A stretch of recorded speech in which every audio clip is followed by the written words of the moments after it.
Are we We're like... definitely live on YouTube. We're definitely live on YouTube. Okay, cool. All right. Yeah. Woo, boy. Welcome to the WAN show, ladies and gentlemen. We've got a fantastic show lined up for you today. Luke is going to be airing some of his grievances with Apple over the deployment of the Floatplane iOS app. We're gonna have to be real careful. Like, I don't think we can say specifically, like, word for word what's in these emails, or like what. No. Yeah, so we'll have to. I don't know. I have no idea. We'll have to dance it around it a little bit, but it'll. Yeah. I guarantee you, hilarity will ensue. Intel suffered a massive data leak. You know, I can't believe we haven't talked about the Nintendo leak on WAN Show. Surely you've been following that as well, right? Like, I haven't been following it as closely. Did you see Weird Yoshi? Yes. Did you see the Luigi assets, the like bizarre Luigi assets in Mario 64? It's all been incredible. There's a fair amount of funky things from that leak. Anyway, there's supposedly a 20 gigabyte Intel mega leak with the leaker saying more to come. What else we got today, Luke? TikTok and WeChat are going to be banned from doing business with U.S. companies in 45 days. Wow. Where did this come from? Didn't see this before. Get Unpacked with Samsung happened, and there's lots that was announced. This will probably take a little bit to go through. Tons of different devices. I'm sure we'll talk about that later. Oh, we sure will, but not until after we have rolled the intro. Ah, yes. Ba-dump.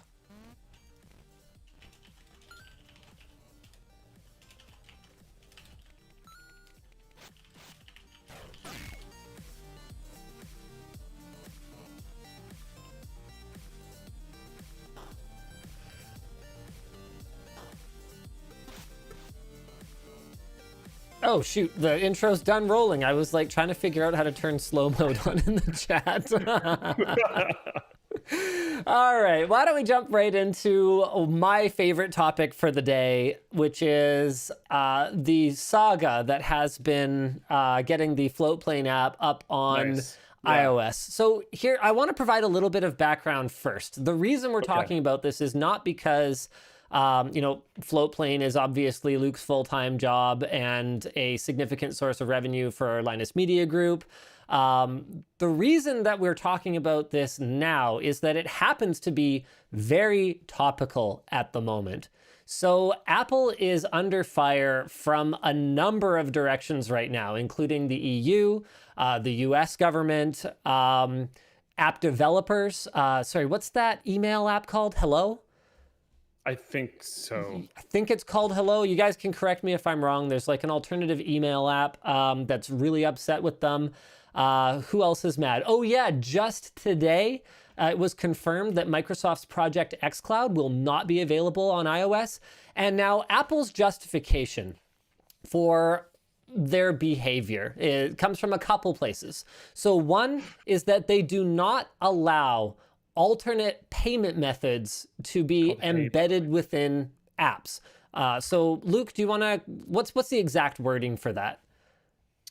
I can look it up, but I thought we were sticking away from exact okay, wording. doesn't matter. But they talk about the in-app payment API, and they're referring to their own when they say that. And the reason that they want app developers to use their own is, of course, purely for the safety of their users and the general user experience. The general user experience, and to save developers the work of creating their own, you know, payment processing system, which most of them would probably have anyway, because they probably also have a website that you can go to on the internet. But Apple doesn't want you to have to worry about any of that. They want you to only use the Apple API, which coincidentally, Apple happens to glean 30% of the revenue, the top line revenue off of. But that has nothing to do with the motivation. It's everything to do with creating a great user experience. The other thing that they are really upset about is Project xCloud. Well, here's the thing, Microsoft. With Project xCloud, we would really have to validate all of those games, like individually as their own individual apps. And I'm afraid that's just, you know, that's not a, I don't know, good user experience, something Apple Arcade subscription is probably the way people should game. Actually rather you used our service. Thanks, K-Bye. Yeah, so basically, the investigations that they're under right now are focused on whether Apple is abusing its position as maybe not a monopoly, but certainly a I don't know. Could we call it a duopoly, oligopoly? You know, whatever. Like they're one of the only sort of app store owners at this point, and at least for the North American audience, I believe they're over 50%. And it is monopolistic in the sense that if you are using an Apple device, which you could very well be using without fully understanding that app developers and service providers are not able to provide you their service in the way that they would like to,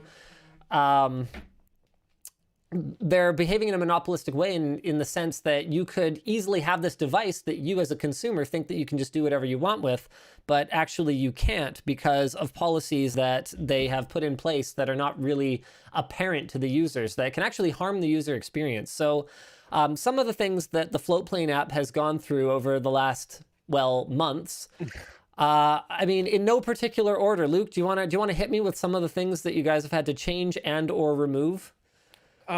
User-generated content as a whole is... Well, okay, hold on. Let's start with that you can't subscribe, right? Yeah, okay. So sure. We can't do the whole 30% cut thing. I think that's only ever going to make any amount of sense for like little games where you buy coins from them or something. Like the thing that you're delivering to the user has no real value. Sorry to any mobile gamers out there that kind of offended by that, but sick burn. It's just digital coins. When's your apology video? When's your apology video coming? Like it has perceived value, but you're not passing forward.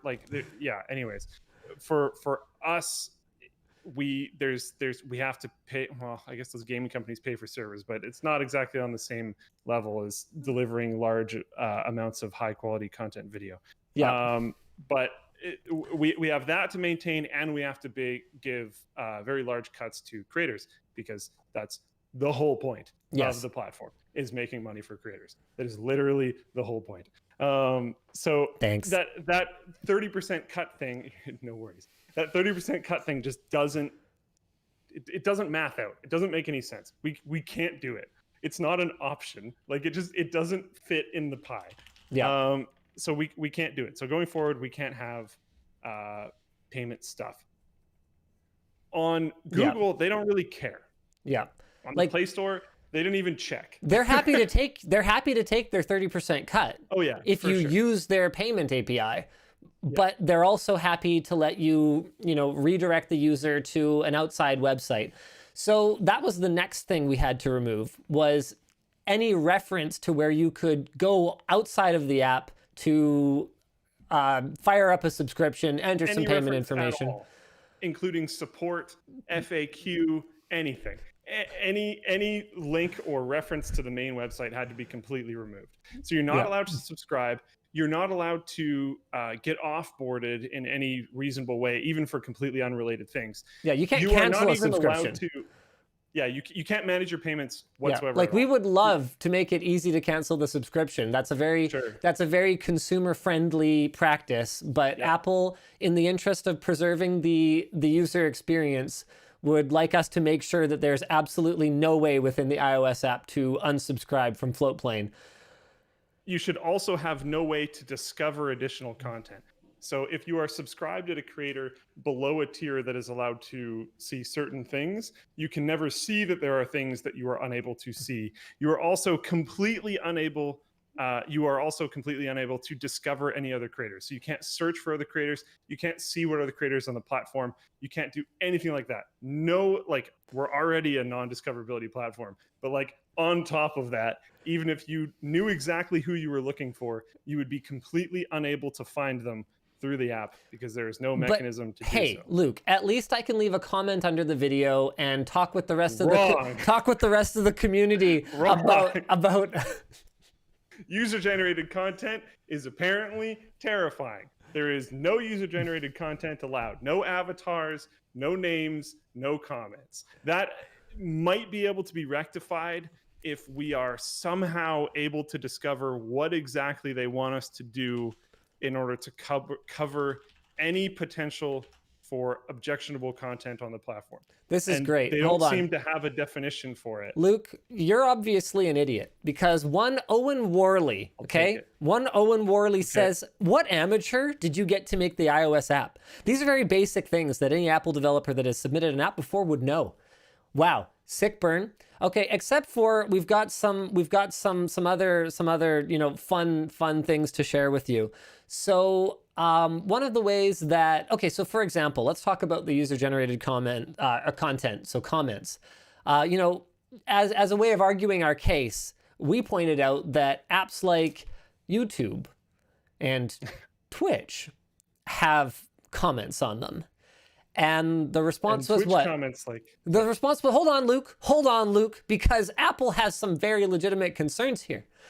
They are concerned that we might not have the capabilities to properly moderate those comments. But given how well, and you know what, I get it, because given how well the comments on the Twitch app are moderated and how family friendly and inoffensive those comments are, I think it's fair to say that Apple is holding absolutely everyone to identical standards. We have also, speaking of identical standards, we have also done market research on other similar apps. There's a whole range of other apps that are in a similar situation, because who the heck would want to have a 30% cut being taken by Apple? So there's a lot of subscription style apps for a variety of things that you can't subscribe through the Apple app. You also can't view any of the content that you don't have access to. Yeah. In order to potentially subscribe, there's no offboarding, blah, blah, blah, all that kind of stuff. We have tried to follow the template that those apps have set to the closest T we possibly could, and we've just been rejected. And I have more or less asked, okay, what else do you need me to do other than exactly what you have approved for other people? And they've just more or less told me to get lost, which was super neato. So yeah, we are going to continue cutting down and worsening the user experience for iOS users, and trying to apparently make it as terrible of an app as possible. And maybe eventually they will decide that our app is bad enough for their platform. Yes. A bad enough user experience for Apple. You're welcome. Yeah. iOS users. We're really doing our best. The crazy thing is, the iOS app, a lot of development went into having features work, which we thought was cool. Yeah. Oh well. It was good for the one update cycle that it was on par with the Google Play Store. It was pretty good. Yep. And then they were like, wait, no, what's happening? No, crush. Yeah, it was bad. We don't want this to be this good. All right, speaking of things that are not too good, 20 gigs of Intel intellectual property have leaked. Yes. So IT consultant Tilly Cotman tweeted a link to a file sharing service that contains what an anonymous source claims is a portion of Intel's crown jewels. 20 gigs of confidential Intel intellectual property. Say that 6 times fast.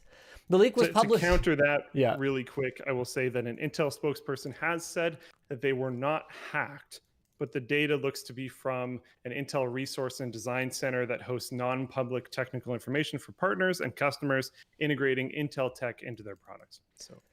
So it was published. Either way. It was published via Twitter, via Telegram and Twitter, with a link to the data on a file sharing site Mega, and there's a lot of data. So there's KB Lake training videos, which are apparently very cringe. I personally look forward to watching those. I would get a real kick out of that. Various schematics, Intel marketing materials, templates, binaries for camera drivers that Intel made for SpaceX, apparently. So that's interesting. Roadmaps, various Intel development and debugging tools, and it basically just goes on and on and on.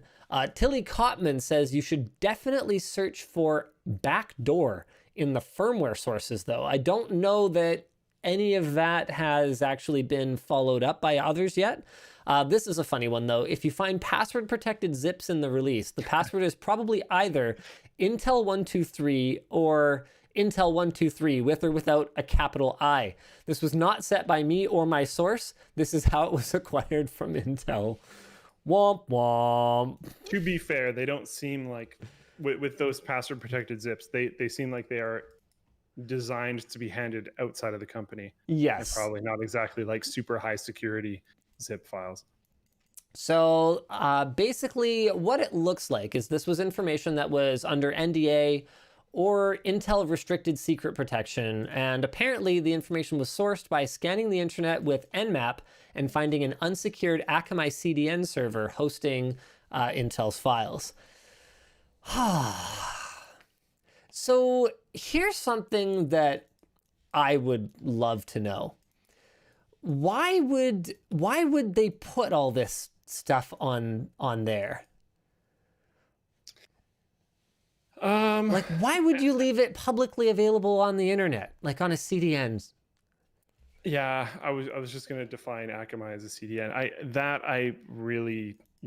This feels like something that you'd have on potentially like a partner access website that would have specific accounts for those partners so they could access that information. If that website was if the content delivery for that website was handled by Akamai, which seems pretty likely, but unnecessary. But likely, yeah. It's very possible because that's what they do, but unnecessary because like it's not really even that much data. And like how many of these different pieces of data, like we're going through a bunch of this various schematics, Intel marketing templates, binaries for camera drivers. Like most of these users are probably, if this theoretical website exists, most of these users are probably confined down to certain things. Yeah. They're probably given like user access to different levels of different things, right?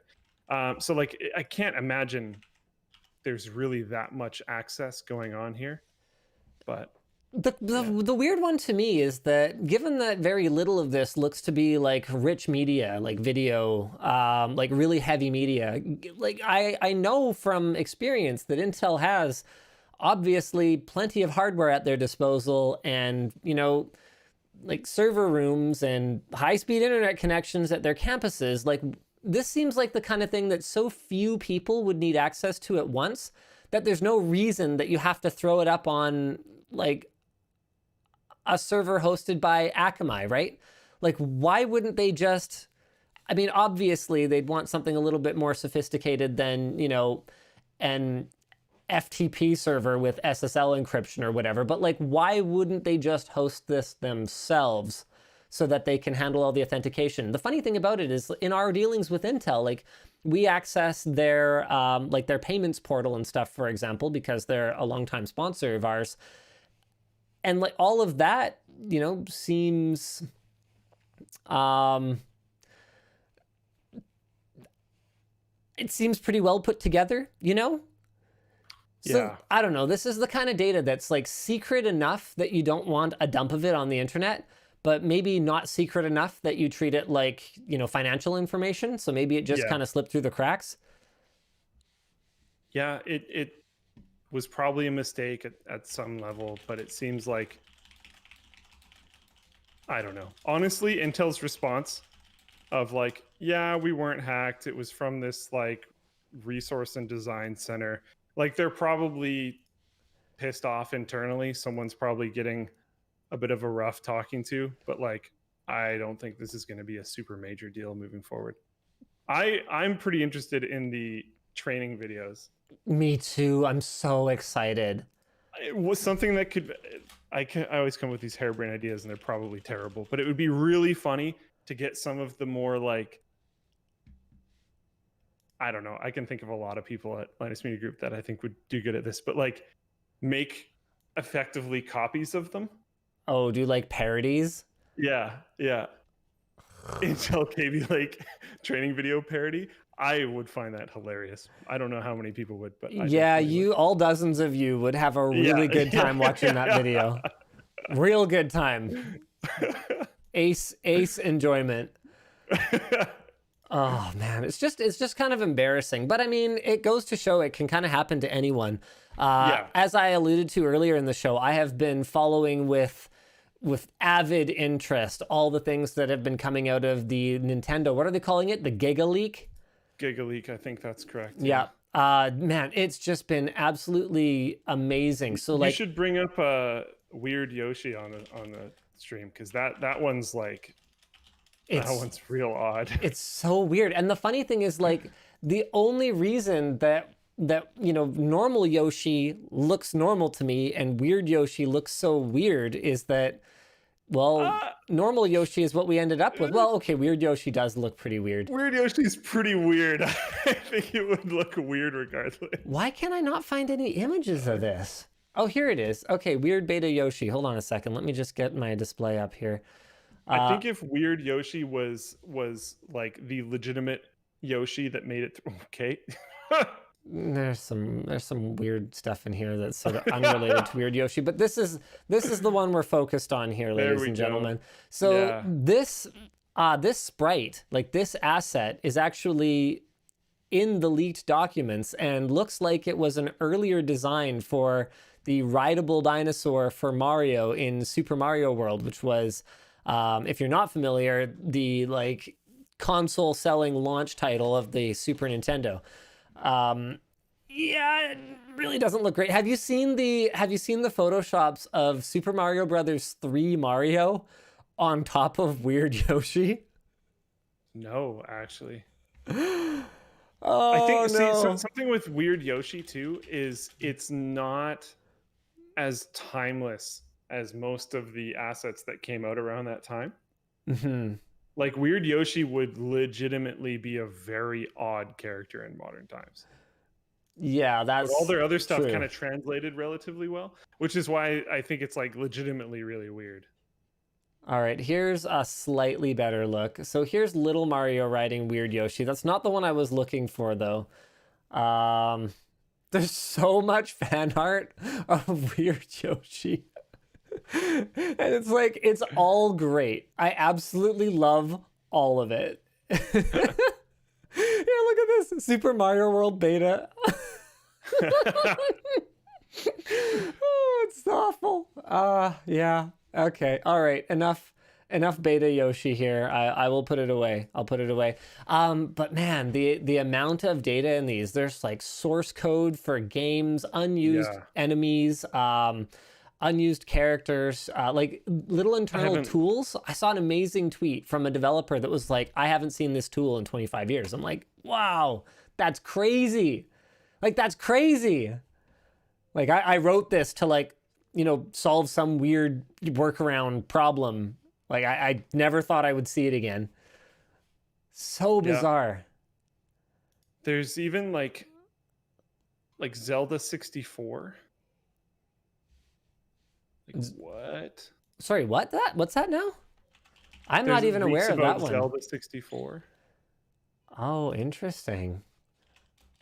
Some really funky screenshots.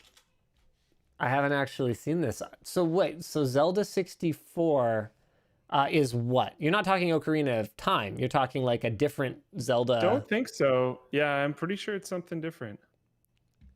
Fascinating. I will try to Okay, apparently there's like a skeleton bad guy. I have to confess. Luke, can I confess something to you? What's up? I have never played Ocarina of Time. Never played it. I was kind of expecting like an I never beat it, but I never played it as crazy. I have tried to play it.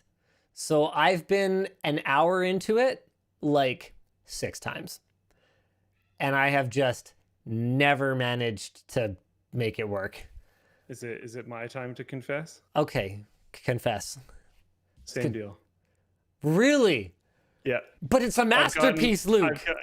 I've gotten like, I don't know about an hour is the metric, but I've gotten not far enough into it, like a bunch of times, and then just, I don't know, just did something else. I guess I did. There was no like official like, I don't want to go play that game again. Me and my boys don't like Zelda. Like there was never that moment, but I've never. Huh. Never okay. Through. All right. Fair enough. I mean, I guess it shouldn't surprise me that much. But yeah, I don't know. It's supposed to be so great. I find the little blue firefly really annoying, and I think the art style has not aged as well as other like early 3D games, even on the Nintendo 64. But maybe part of it is just the nostalgia factor. Like maybe that's why Mario Kart 64 still looks okay to me, but Ocarina of Time really doesn't. With that said, even Mario 64 looks kind of okay to me, even though I never played it. I actually never played that either. I'm sorry. I didn't own a Nintendo 64, so that makes it a little tougher, don't it? We did, but like we didn't own like every game, you know. Like we had Donkey Kong and we had GoldenEye, and I played the heck out of those games. Yellow cartridge, Donkey Kong 64 was sweet. We played that a lot. We played GoldenEye a lot. There was some other N64 games that we had too, but like we didn't have like walls of them. Hot take. So GoldenEye was terrible. GoldenEye for its time was good. To be clear, I loved playing it. I went over to my friend Taylor's house. We played the crap out of GoldenEye. Like that was all I ever wanted to do. He's like, "Can we play Perfect Dark?" I'm like, "No, I want to play GoldenEye. Let's play some GoldenEye." Gotcha. But GoldenEye is one of the like worst. It has aged probably the worst out of like almost any game I've ever tried to go back and play. It's such a terrible experience. It's like to go back and play. Like Halo unplayable. Was so impactful. Yeah. On the like console shooter scene, because everything before it was actually kind of trash. And then Halo came out and was just like, yeah, here we go. This is how you make shooters on console. You're welcome, everybody. And then they moved on. Yeah, no kidding. Then they made games past like, what was it, Halo 3 and Reach, and it was like, oof. But yeah, oh well. All right, why don't we move on to our sponsors? Hooray! Oh yeah. So the show is brought to you today by Squarespace. Oops, I was going to say honey, but I didn't know what banner was coming up. Do you need to create a beautiful website without the hassle? Well, then don't submit it to the App Store. No, sorry, that's not the instructions. Check out Squarespace. Their all-in-one platform makes it easy to get up and running quickly. They have award-winning templates that you can use as starting points for a wide range of projects, and if you ever need additional help, Squarespace offers webinars, a full series of help guides, and you can even contact their 24/7 customer support via live chat and email. If you have a third-party domain, you don't have to give it up. Just transfer it over to Squarespace. Plus, you get e-commerce features that'll help you sell merch or services online and easily manage your inventory and orders. So don't wait. Head over to squarespace.com/WAN and get 10% off your first purchase. Screen share? It's working. It's fine. There we go. All right, today's WAN show is sponsored by Kernel Care and Cloud Linux. In November this year, CentOS 6 will go end of life, which means no more bug fixes, updates, or security patches. Without security, I think it's fair to say that it's obvious a server is increasingly susceptible to new vulnerabilities and attacks. It's challenging to migrate to the newest version of CentOS, but at the same time, you can't not have support either. Now you can make this problem disappear with CentOS 6 Extended Lifecycle Support, also called ELS, from Cloud Linux, which will allow you to continue working with CentOS 6 beyond the end of life. All your fixes, patches, etc. will continue to flow just like today, only from Cloud Linux repositories. For a limited time, you can get a specially discounted bundle, Kernel Care Live Patching, and Extended Lifecycle Support for CentOS 6 together with a 30% discount on CentOS 6 Extended Lifecycle Support and 50% off on Kernel Care. 15% off on Kernel Care. Kernel Care is a live patching system that automatically applies security patches to Linux kernels and shared libraries with no reboots and is used on over 500,000 servers and has been used to patch servers running for 6 years for such companies as Dell, Zoom, LiquidWeb, and other enterprises. It works with all major Linux distros and interoperates flawlessly with common vulnerability scanners, configuration management tools, and patch management solutions. Learn more about the bundle and sign up for the quote at the link below. It is amazing how well synchronized this video has been with everything that I've been saying. I'm like floored. It's like they took my talking speed and like ran it through the AI like voice generation thing that we used for the for the deepfake Linus video, and we're like, okay, this is about how long these talking points need to be in order for the video to sync up perfectly. I absolutely love that. That felt pre-recorded. It was great. All right, you sent me a link. You sent me a link on Twitter. What is this? Holy crap. Zelda 64. No, this is a completely different game? So that's like the UI looks super similar, but have you seen these areas? Neither of us played the game. Yeah, neither of us played the game. Well, I don't think I've seen this before. That look does Link like get older in Ocarina of Time? Yes. Oh, okay. There is young Link and older Link. Well, to me, still young at this point. I'm getting older, dude. People are gonna be so upset. People are what? Sorry? Gonna be so upset. I'm sorry, you guys. I'm sorry. I don't try to be awful. You know, it just happens. It just happens. All right. What else do we want to talk about today? Oh, Dr. Disrespect showed up. Announced an upcoming stream yesterday with the stream, which was super confusing, but then clarified, and then streamed today to a casual 500,000 viewers. Apparently, at some point in the stream, the doc was like, "So, like, who are like the big YouTubers?" And I was apparently mentioned. Were you? By name. I'm officially famous now because I wasn't watching, but so maybe Dr. Disrespect said my name, but maybe it was just someone in the chat. I actually have no idea. But apparently I was mentioned by name on a Dr. Disrespect stream, so I can tick that off my bucket list. And we reached out on Twitter because we were like, hey, you know, we built PewDiePie a PC that broke in the mail. Maybe we could do the same for you. By the way, before chat blows up asking what's going on with it, we have all the parts for the 2Mad PC. I have no idea what I'm getting myself into with this. Well, actually, I do have some idea, which is part of why I feel a little apprehensive. But the last email I have from him is from 3 days ago, and he says, yes, let's go. So I'm going to film... okay, he's doing something first, and I'm not going to leak that. I'm not going to but he's going to do a thing. And then he's like, we will sort a time for me to come in, I'm assuming your office, and we will build the damn thingy, is what he said. And then I said, hey, we got to make sure we got our masks on. He says, yeah, I'll rock up in a gas mask and a chem suit. And you know what? With this guy, I don't even doubt it, you know? Like, there's nothing he could do to surprise me. I don't... Yeah. So I'm very, very excited. It's going to be a lot of fun. These are the kinds of collabs that I do have a ton of fun with, just the very spontaneous stuff. Like, I think he was just tweeting, he was like, yo, I need a PC, what's up? And I'm like, who cares? Why not? You know what? So this is the one time that someone just tweeting you and being like, free PC has worked? You know, so you're saying there's a chance. I checked out there that's trying. Look, I checked out his Twitter feed. I checked out his Twitter feed. I was like, this guy is the least PC, you know, individual that I've ever encountered in my life. I need to give him some PC, you know? That's all I'm saying about it. Oh, I see. He clearly needs more PC. That's it. Yeah. That's it. I'm helping. So if you make it very clear on your Twitter feed that you need a computer and you reach out, you might get a computer. No. I'm not saying the chance is high. I didn't say it was because he needs a PC. I said it's because he needs PC.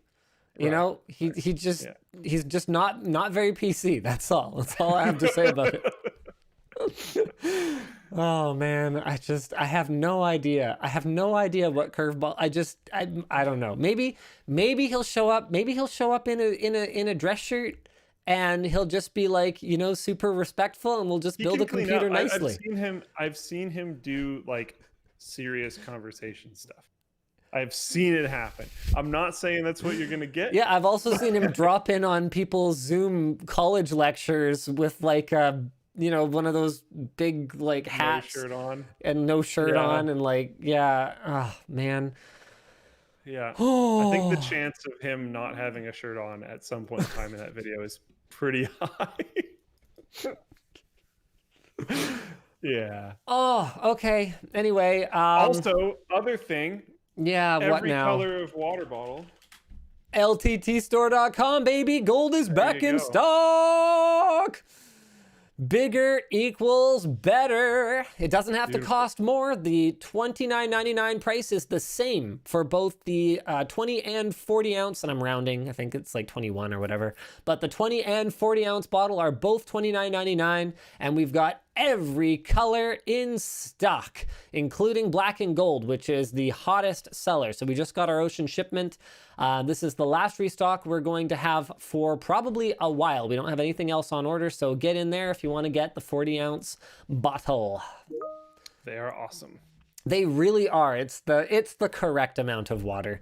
I went with the original 21 ounce size because I was like, well, I got small hands. I can't hold the big one.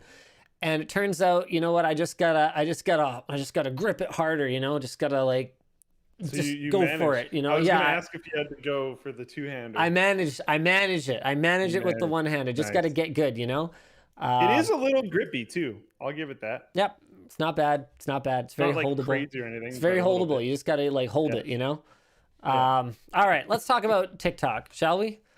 Sure. Time's a TikTokin' because in 45 days, TikTok and WeChat will be banned from doing business with U.S. companies. Today, Yes. U.S. President Donald Trump. It's Donald. So It's the formal name for him. Formal title. and as it's worded, their parent companies ByteDance and Tencent Holdings or any subsidiary of, except not so much, because while Tencent has shares in like everything, Yeah. just to be clear, tons of movies, Riot Games, Epic Games, Yeah. lots of others. Apparently, it's just, even though it says subsidiary thereof, it's just relating to WeChat. Okay. And transactions Worded relating to very WeChat. weirdly. Well, Yes. here's the thing. You know what? No, I'm actually shocked to see a poorly worded, ill-prepared executive order coming out of the current administration. You're shocked? I'm shocked. I'm shocked and appalled. The news comes after revelations that the app collected and transmitted user data even when it wasn't running. We've got a note here that this was possibly a bug and isn't actually that uncommon for social media apps. It's been found with quite a few North American ones in the past. This security issue has been called intentional data collection on behalf of the Chinese government in this case. And several other countries have already blocked the app in its entirety, with the Trump administration having threatened to do so outright multiple times already. So the executive order gives a 45-day grace period before enforcement, and it's unclear what effect any of this will have on users who use TikTok or the WeChat app. Will the ban mean removal of the apps from major app stores? Will it mean that somehow the apps will be automatically removed from your phone? To my knowledge, an app disappearing from an app store doesn't actually remove it from your phone, particularly on Android. I don't see what would prevent you from just sideloading an APK, so I don't know what difference it would make as far as that goes. Government employees have separately been banned from having the apps on their devices, though. And TikTok is apparently in acquisition talks with at least 3 American companies, according to the New York Times, including Microsoft, which could help it escape the ban if it goes through.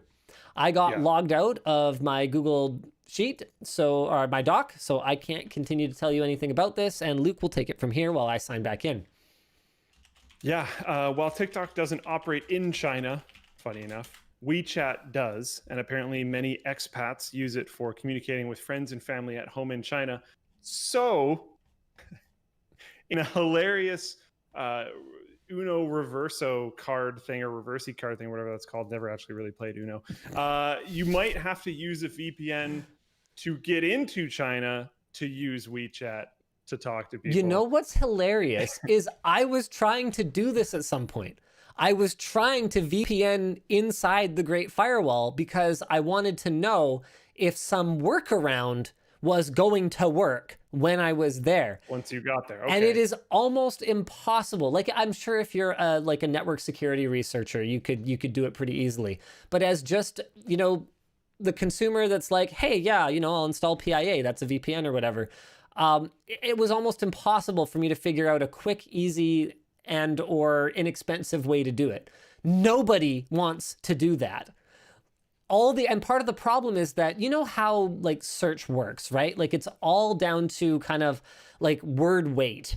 Like you don't even have to construct a coherent sentence for it to kind of infer what you're talking about. So when you search for something like China firewall VPN, the information is out there for sure for how to go this way.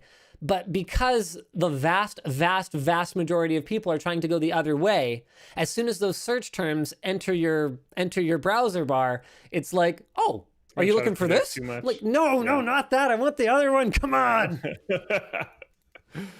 Yeah. Oh, man.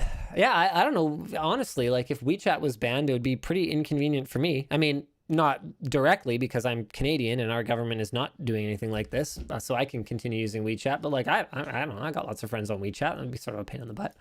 And I don't even have family over there or anything. It's just like useful because a lot of, man, I use WhatsApp for most of my like personal crap. But almost all of my badminton contacts are through Line or WeChat.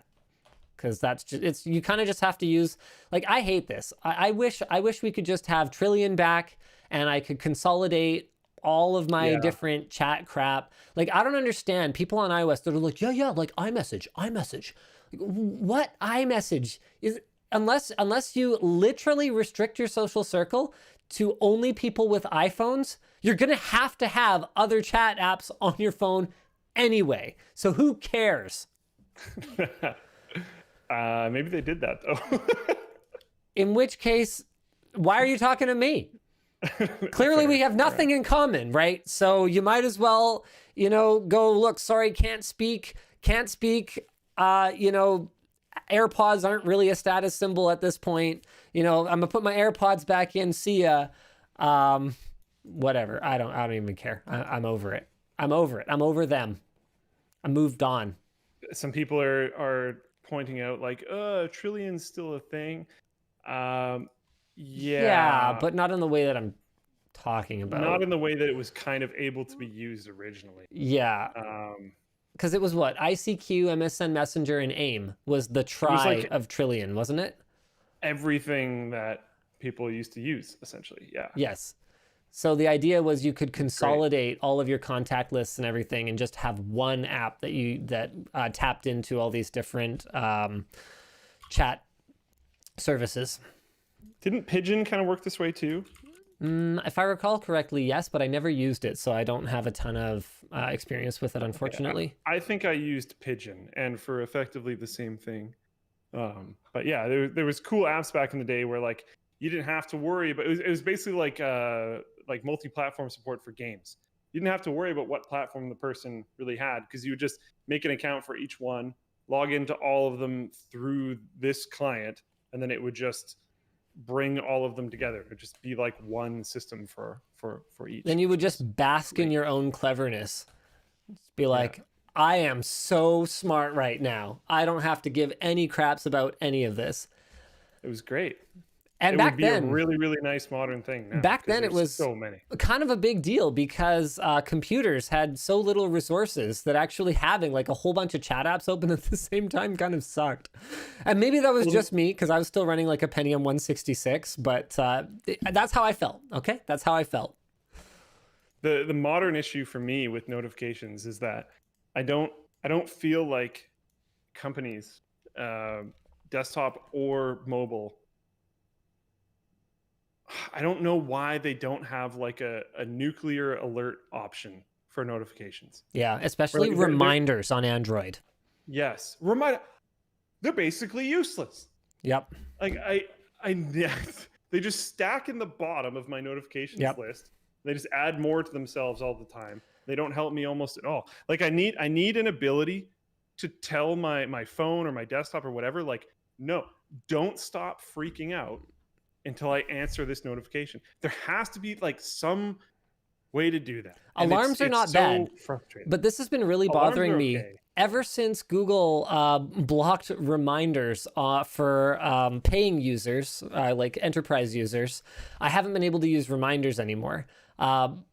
And alarms would be a perfect substitute for it, except that you're not allowed to set an alarm more than 24 hours ahead. Yeah. So I have to go through, tediously create a calendar event with like multiple notifications to make sure I actually see it, to set myself an alarm to make sure that I see something. Or by that time, I'll just, create a calendar event and put like 6 notifications on it or whatever. Like email me the night before and like, message, like, do this to half an hour and 5 minutes.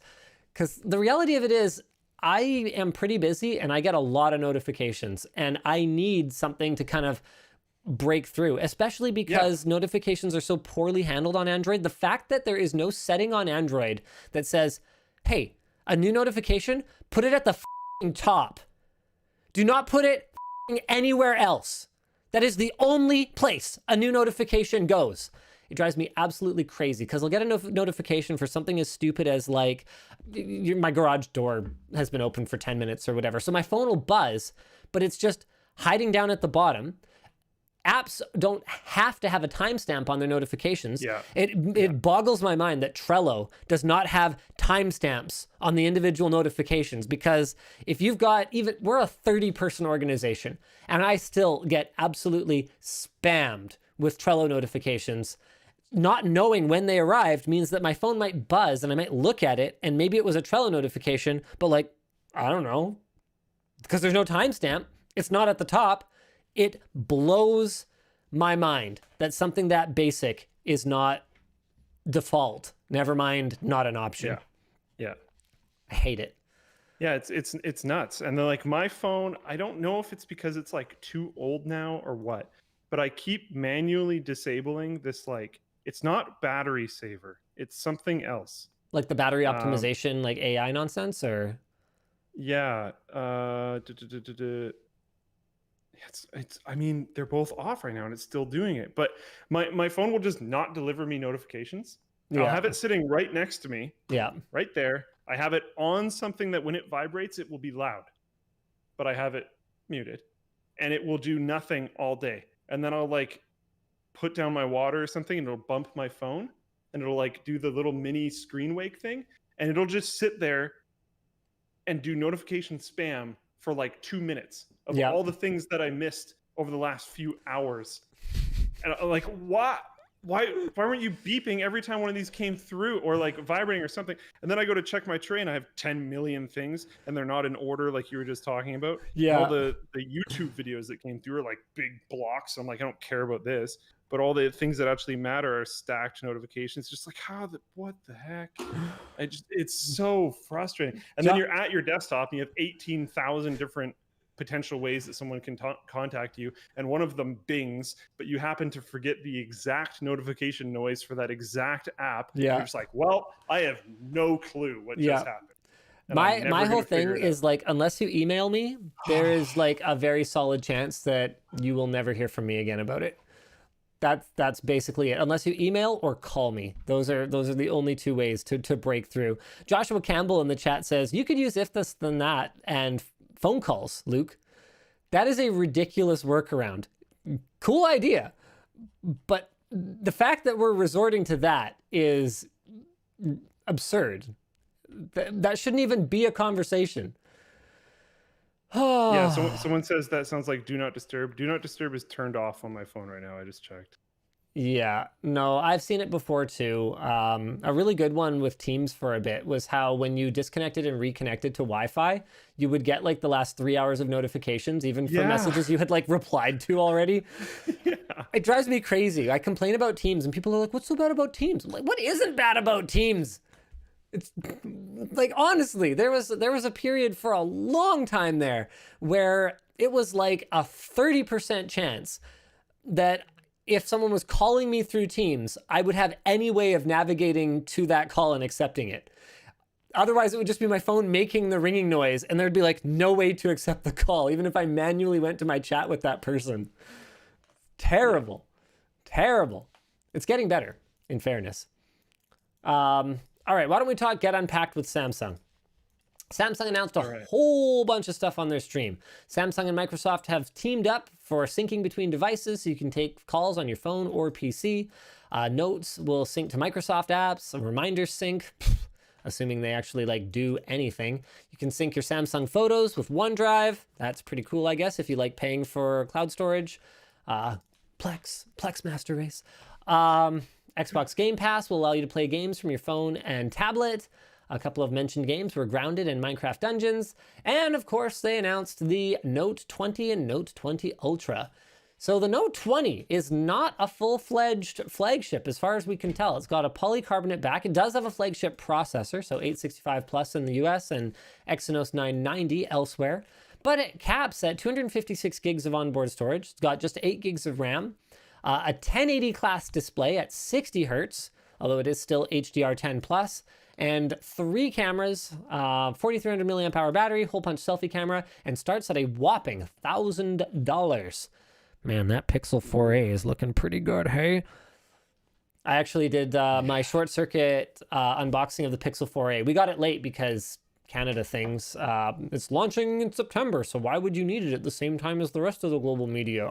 Gee, I don't know, because it's the same phone, so Canadians are going to be learning about it when the information's available. They don't wait for your phone to ship in Canada because the internet doesn't have borders, except in China. Note 20 Ultra has a glass back. And America now. Same processor. Yeah, I know, right? Same processor, up to 512 gigs of onboard storage, and that is expandable with microSD XC. 12 gigs of RAM, a 1440 class display, also HDR10. The new Gorilla Glass Victus. I love that name. We've reached out to Corning to see if they're willing to like talk to us about it and like learn some stuff. It has a 108 megapixel wide camera. That's the like normal camera. 12 megapixel periscope. Ooh, 5 times optical zoom. 8K video. Hole punch camera, 4,500 milliamp hour battery, and starts at $1,299. Yes, my friends, $1,300. You can get yourself one Note 20 Ultra or a total of, what does that work out to? 3 iPhone SEs or like 3.5 Pixel 4As. Womp womp. But hey, the S Pen has lower latency, uses AI to predict where the next point is. Okay. Blah, blah, blah. Mystic Bronze. Mystic Gray. Something's a new tablet. When's the last time anyone cared about an Android tablet? Can I just skip that? I think so. Okay, Galaxy Buds Live, also in Mystic Bronze, Mystic Black, and Mystic White. The buds and case are made out of recycled materials. I'm going to want to check those out. That sounds pretty cool. Coming on August 6th, so that was yesterday. I guess I'll just get them on the Canada schedule, and I'll get back to you guys about how that goes. Galaxy Watch 3 starting at $400. Looks all right. I tried, which one did I try a while back? I don't know. I absolutely hated it to the point where I didn't review it. My Apple Watch is my silent protest over the state of Android wearables. All I want is a Pebble Time, but like modern. I was using it for a little bit because I use it to change music tracks when I'm on my bike.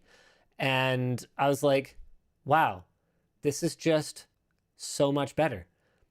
All my apps, no matter what they are, I just get like the message and I can just scroll down it. Tactile buttons. What a concept. The Galaxy Z Fold 2 is coming. 3 rear cameras. It's still a tiny display and really thick when you put it in your pocket. I don't really understand why anyone has any desire for this type of folding device, but hey, you know, that's cool. Who is it? Oh, wait, no, this is the other one. Never mind. No, this is not the Flip. Sorry, this is the Z Fold 2. I totally got this wrong. But hey, that's par for the course on the WAN show. It's off the cuff.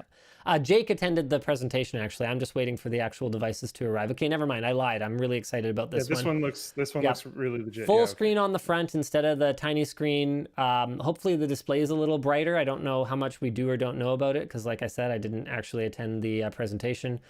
But we're finally getting to the point where I'm even kind of excited. No stupid hole punch selfie camera, because obviously you could just take the picture using like something else in this screen, but for whatever reason they still went and put a hole punch on this one. I guess because they can. I'm jazzed. I'm amped. Never mind. I'm very excited for this one. Reinforced display layers, nothing about brightness. 400 nits, not enough. I didn't notice it when I was doing my review, but when I went on a trip down to California, I was trying to use it outside. I was like, oh, I remember this. It was too dim. It'll be 5G, dual intelligent batteries. Yeah, I'm excited. I'm pretty excited. So that Note 20, actually, yeah, just the Note 20, not even the Note 20 Ultra, for about the same price, you could get a used 2006 Mazda 3 hatchback. Really? Want to link me to that? That's if we were equating Canadian dollars. Can you link me to that? Because I mean Mazda 3, you know, hey, that's a pragmatic vehicle. So this is, I'm assuming you can haggle at least $100 off this price. Okay, so you're figuring I can save $100 here. Mind you, the conversion between USD and CAD, it's like that automatically makes it so that you'd be fine. Yeah, you could afford this, no problem. I mean, how many kilometers on this puppy? Okay, 140,000 kilometers on the engine. Oh, because the engine is newer. Too. Okay, 260,000 kilometers overall, so that's like 100,000 miles versus, you know, 100,000 miles on the engine. Transmission engine, all season tires in great shape. Power everything, working AC and compact disc player. Selling as is. All right, so it's as is, ladies and gentlemen. And that's also literally the first car that I found at that price. I didn't exactly look around. It's got some dings, okay? It's got some scratches. You know, your new phone probably won't have any scratches. No. But hey, it's not much worse than a Tesla, so looks okay. So I feel like I should explain my late night tweet yesterday talking about Tesla's QC procedure.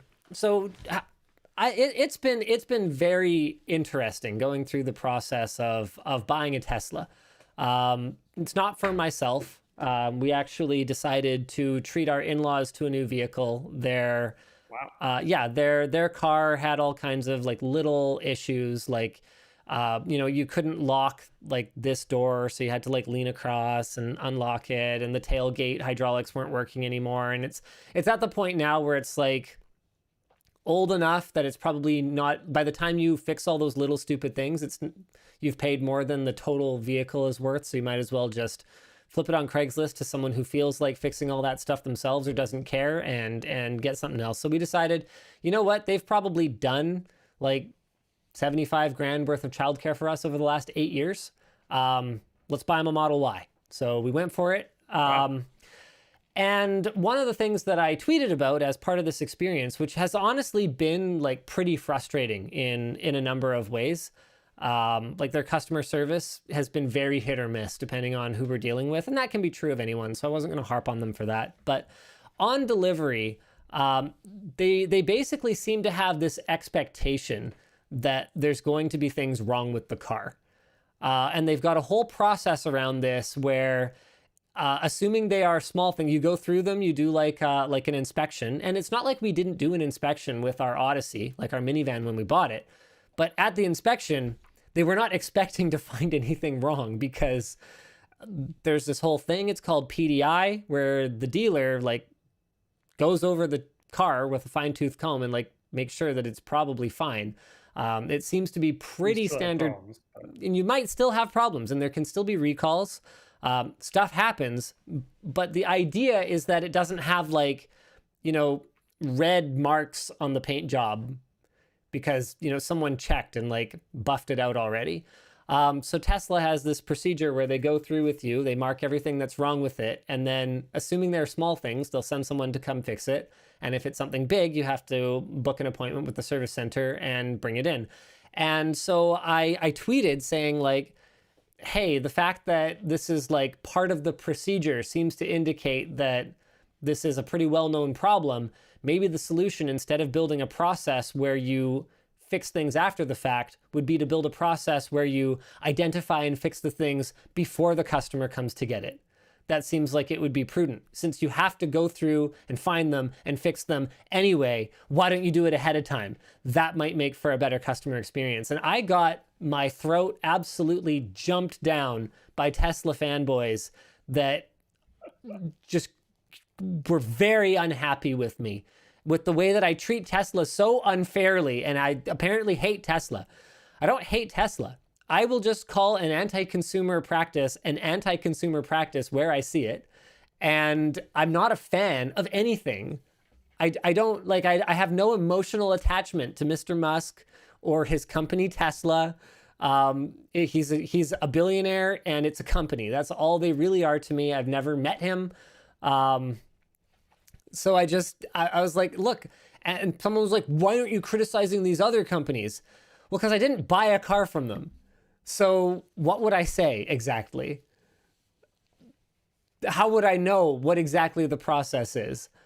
Yeah, I saw that tweet and I kind of shrugged and was like, yep, that sounds dumb. And then I moved on.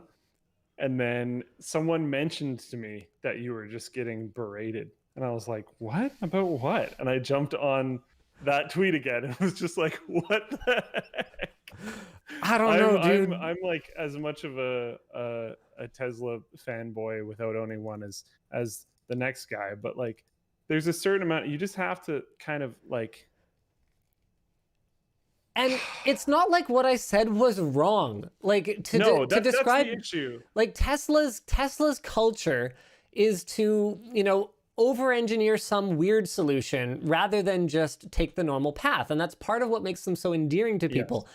I get it, but if your roof is leaking, you should probably just fix the roof instead of, and the sort of the analogy that I made was, if Tesla had a leaking roof in the Gigafactory, rather than just patching the roof, they would probably make a robot arm holding a pot that like moves it around and catches the drips as they fall. Like it's just extremely accurately. Every drip lands exactly in the middle of that bucket. Right, but that's a bad solution. Yeah, I am a rather notable Nintendo fanboy. I will pretty much auto buy any new thing that they release that's like a major product. But you can still recognize when they're evil. I'm very cheap, and sometimes they do really dumb stuff. Like I think they're a little bit more lax with it these days, but they're super anti like streaming stuff that they pushed for a long time. That was ridiculous. Just really dumb. They've done a lot of things that are really dumb. They've also done a ton of things that are really smart, and I respect them for. They're one of the only gaming companies that still seem to be aiming directly for fun as their main thing. Yep.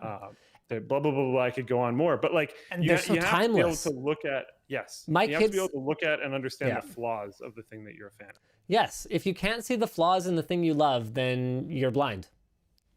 Yeah, and then you'll never. I think you will honestly like it. Maybe less is not the right metric, but not as fully, if that makes sense. Yeah, I think you need to learn to love the flaws. Yeah.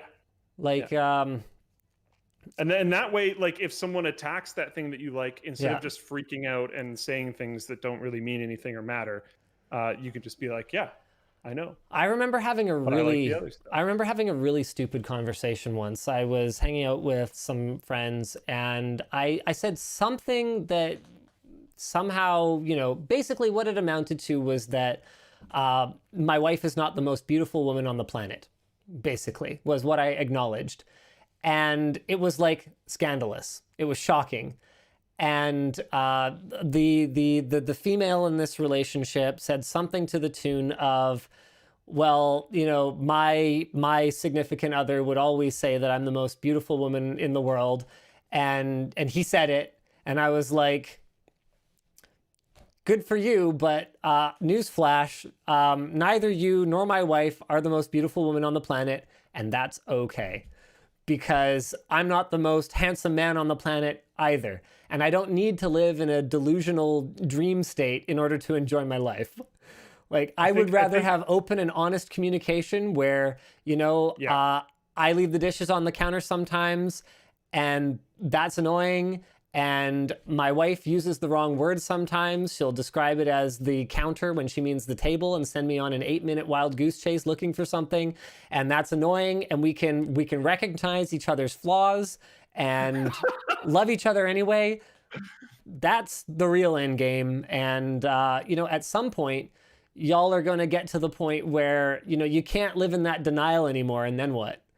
So that's my take on that. And I'm not backing down. Also, beauty is like a lame main metric to look for. There's a really good song by a really interesting artist that goes something along the lines of like,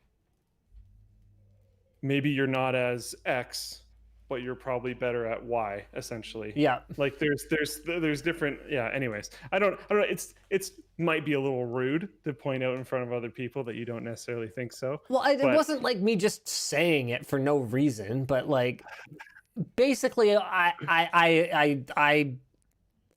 they were able to infer from what I was saying that was how I felt. But it's like what? Not everyone can be the most beautiful person on the planet. And quite frankly, you know, a lot of beautiful people have other utterly deal-breaking personality flaws that would make it so that I would be miserable if I had to hang out with them for more than 3 minutes at a time. If you are that, you probably spend so much time and energy being that I don't want to generalize, Luke. Let's not have to make apology videos. Let's generalize not at all.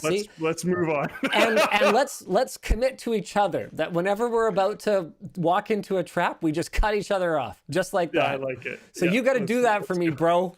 Okay, yeah, I got you. You gotta have my back in the future, bro. I'll be more decisive in the future. Thank you. You just talked right over me. This is a flaw that we can. Yeah, this is something about our relationship we need to work on, Luke. Perfect. TechLink_UK says they're all watching this. Yes, all the most beautiful women in the world are watching this right now, and they're getting very upset. Very upset. All of you, of course. Oh man. Okay. Is there anything else in the doc here? Oh yeah, promotion for the stream tomorrow. This is going to be super exciting. Yeah, it's the PC Tech Support Challenge sponsored by Intel. It's going to be Jay's 2 cents versus Steve from Gamers Nexus in the tech support and troubleshooting challenge of their young lives, and also Jay's life. Wow. We intentionally screwed up 2 PCs in an identical manner. And we sent them, one to Jay, one to Steve. They have remained. Sorry? You did? Yeah. Like you're the one that screwed them up intentionally? No, Nicholas did it and Anthony helped. Okay. Yeah, so they are screwed up. They are royally screwed up. I went through the list of everything that is wrong with them, though, and I determined what would be the list, yes. Okay. But I had other people do the actual work, yes. Hashtag Lienus. So they are going to, live on stream, fix these machines. They are sealed, so they're going to unseal them and fix them and see who can do it fastest. It's all going to be live, and Austin and I are going to be co-hosting as the commentators for the stream. So Austin and I will both know everything that is wrong with the machines. We're going to have chat with these guys. We're going to be able to pipe into them and chat with them live. This is kind of, it's happening when LTX would have been. That's why we decided to do it on this date. So this is just kind of, it's been something for Chase, who's our event coordinator, to work on. It's a collab, you know, something that we actually don't do enough of probably.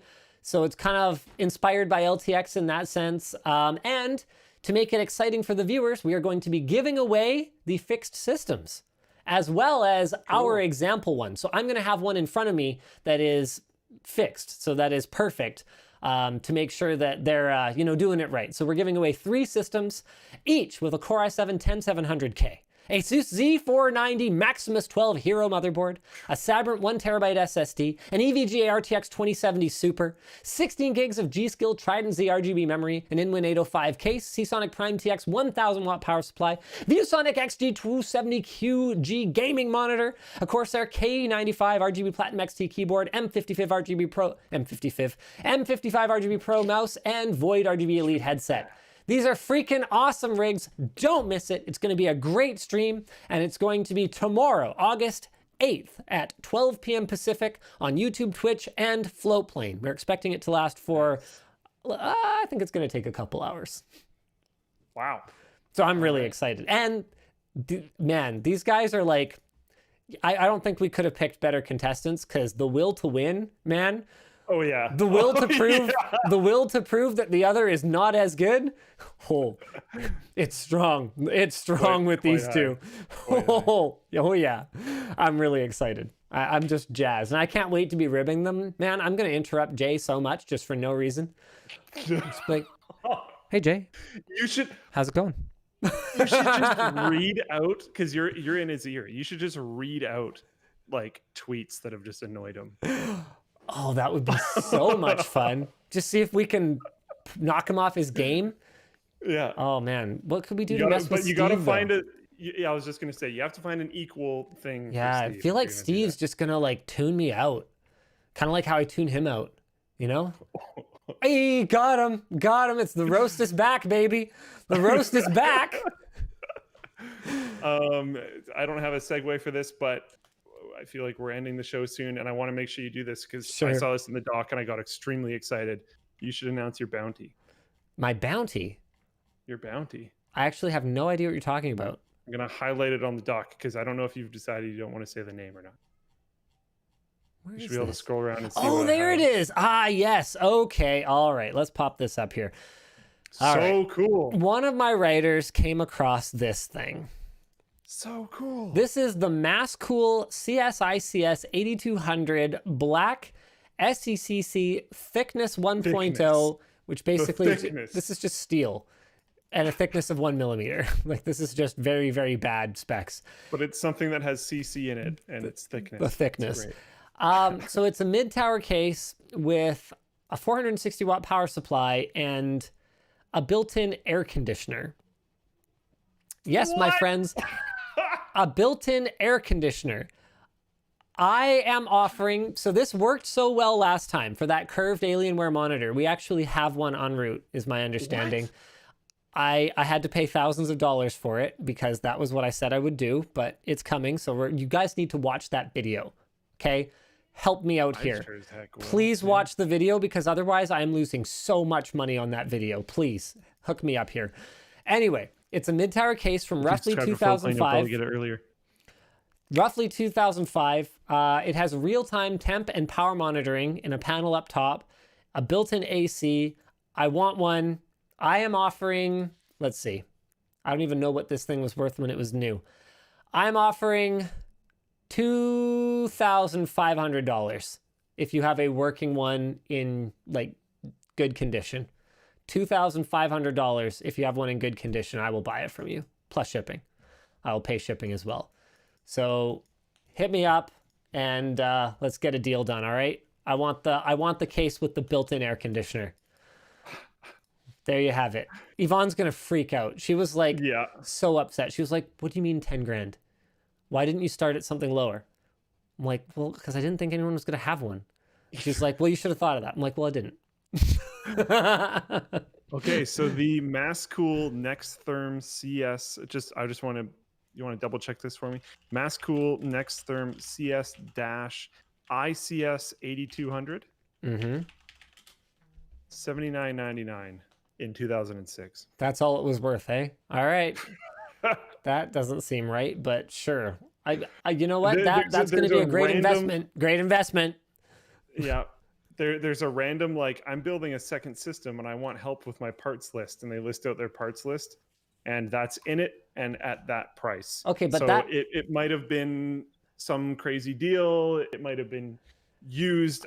I think it was, because I've got a thread here from Tom's Hardware, March 2007. I was wondering if anyone had any experience with this case. It looks like a nice case with built-in AC. I've seen some reviews where you can get a CPU temp drop of 8 to 10C, and I was wondering if this is a good investment for $320. Okay. So that sounds more getting closer. It does. Maybe they got some weird deal on it or something. Yeah. Hilarious. All right, so hit me up, guys. Let's get through some super chats, and then I think that's it for the show today. One Who Doubts says, I've been following you daily for 5 years. Your content has given knowledge, entertainment, and inspired my career in IT. Wanted to say hi and thank you. Well, no, thank you. Thank you. Corey Jepson says Super Mario 64 got an unofficial PC port. That's great if you want to play it. I actually do want to play that. Navi is the devil. You can use 2 controllers in GoldenEye for dual sticks. Can you really use 2 controllers in GoldenEye? That'd be hilarious. I didn't know that. Michael Raymond says, any chance we would ever get a giant sandal case mod? I mean, anything's possible. Michael Hand says, just make an Apple Cut subscription charge. Charge 30% more through Apple's payment API. No, you are like explicitly not allowed to do that. Yeah. Nadim says, #1 fan. Thanks, Nadim. Are you? Thanks, you the #1 Aquapegis. fan in the world? The Eclipse. Are you the biggest fan in the world? I always make that joke. Whenever someone walks up and they're like, I'm your biggest fan, I'm like, I've seen bigger ones. And then when they get confused, I'm like, no, I've seen like 300-pound fans, man. You're not the biggest. I mean, like the conversation you had earlier about like truthfulness and Yeah, that's another one that drives me crazy. Entertainers that are like, I love you guys so much. Like, no, you don't. You don't know them. You wouldn't shed a tear if one of them died. Like you don't have personal relationships with these people. Stop faking it. Just be honest. Be honest. I love you. You can get there. I love you collectively as the group of people. Like, this is how I feel. Like, I love you collectively, and I appreciate, like, I have an emotional feeling from your support that, allows me to do this incredible job that I get to do and work with the awesome team of people that I get to work with. But like, I'm not going to blow you kisses. Like, it's ridiculous. All right. The Eclipse Lock says, may I offer a challenge? Produce a video with a smartphone only and using equipment you recommend for the average watcher. Would it have great educational value? I mean, that's been done 100 times. Like, all you need to do is like fire up your smartphone, like make a video. And that's such a like you're gonna have to put more limiters on there than you currently have, because you can technically slap a super expensive big lens onto a phone. Like, it is technically possible. People have done it before. I believe Casey Neistat has a video about doing literally that. I don't. 225 Perfect says, have to issue a correction. Harman didn't buy and shutter Athena Technologies. It was Vox who owns Klipsch. All right. There you go. Nadim says, re-TikTok. The problem is that it's impossible to really differentiate the inexperience of Chinese companies in developing secure software from malicious spying attempts. Yeah, that's fair. Malice or incompetence. That's pretty interesting, actually. Real hard to tell the difference. Reddy Zhang says, there's actually apps or services for you to cross into China. We use it to mostly watch exclusive content. You must just be searching the wrong keywords. Yeah, definitely. 100%. That's what you're saying. Yeah. Dominic says, thanks for keeping us going during COVID. Hey, no problem. Thanks for keeping watching. Robert Mail says, for non-Samsung phones, people can use SCRCPY. It works on all Android phones without root and without even installing an app. Oh, interesting. I think Robert might be talking about like a multi-chat. Joseph says, the WAN show needs some ladies from time to time. Yeah, that's fair to say. Thanks, Joseph Taranto. Okay, we got like time for two more here. James Ryan says, you got me into tech at 12 years old. That was 10 years ago. Now I have a career in it. Wow. Crazy. Isn't that nuts? I feel old. Michael Penny says, I will give you 20 Australian dollars to blow kisses. Okay, fine. I guess I'll do anything for money. There you go. But I'm not going to say that it was sincere. I'm saying I did it for the money. Kisses from your palm? Well, I got a microphone right in front of the microphone is like right here. So it was like kind of in the way. What does it matter? I mean, it's not like there's some science of blowing kisses. Like if you put them on the. I don't think I've seen any like damsel in a movie who blows a kiss go like, whoa. Like what if you land them on your fingers? They fly straighter. Like it. What are you even talking about? Yeah, there's an accuracy bonus, dude. Come on. Who cares? You got to know the blowing kiss is meta. All right. Well, that's enough nonsense for me today. I'm going to go get some dinner. I am so hungry. All right, guys. Thanks for tuning in. Wish us luck with the App Store Gestapo. And we have submitted a new version with some minor changes. So we'll see how that goes. Why don't we just submit a version submitted that's it during the show. Can we submit a version that's just absolutely nothing but like Just a logo. just like just an Apple logo with like I love Apple so much, like just the I love Apple app. Does that exist? Okay, can you actually Konami code, you get into the app? Can you ask Jaden actually to create that app, just like the I love Apple app? It does nothing but just you press a button and it just says I love Apple. I bet they'd approve it. It should work with the like Apple payment system, and every time you press the Apple, it just like does a $1 payment. And then they take 30% of it, but we get 70% of it. Can you please create this app like immediately? I bet you Jaden could be done like tonight. I don't know if he'd even want to, but I'm sure he could. The I love Apple app. It's just for people who love Apple and they want to share like money with other people who love Apple like us. Should we like keep it as genuinely truthfully shilly as possible, or like every time you press the button should it show like some tweet or something like that at the bottom temporarily that's like someone having a terrible experience with Apple? No, it should be genuinely loving just Apple. Okay. Nothing but love. Just the give Apple money button. Like that. Just love. Purely love.